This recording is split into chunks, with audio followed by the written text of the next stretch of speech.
Assolti perché il fatto non sussiste e a processo ancora in corso. La parola fine sulla vicenda tamponi rapidi che aveva segnato il Veneto nei mesi più bui della pandemia da Covid-19 arriva in anticipo da un'aula del Tribunale di Padova. Il giudice ha assolto il dottor Roberto Rigoli e la dottoressa Patrizia Simionato all'epoca dei fatti, rispettivamente coordinatore delle microbiologie del Veneto e direttrice generale di Azienda Zero.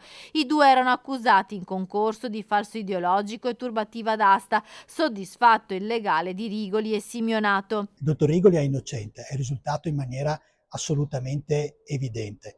Non è stato nemmeno necessario finire il processo.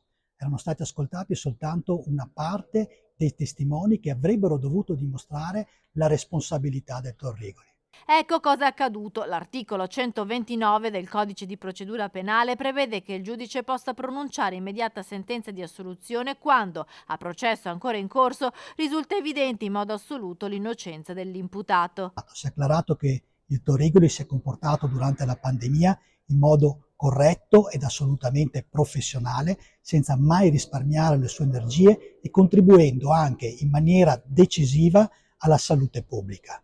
Abbiamo quindi un sentimento di soddisfazione, si unisce anche un sentimento di tristezza però, perché il nostro legislatore ha fatto molti sforzi per fare sì che vadano a processi soltanto i procedimenti che lo meritano ed invece qui è andato a processo una contestazione che era destituita di ogni fondamento in fatto ed anche scientifica. L'indagine era partita dopo un esposto che contestava la validazione scientifica dei tamponi rapidi acquistati dalla Regione Veneto dalla casa farmaceutica Abbott e utilizzati per il tracciamento dei contatti e delle positività durante la seconda ondata della pandemia.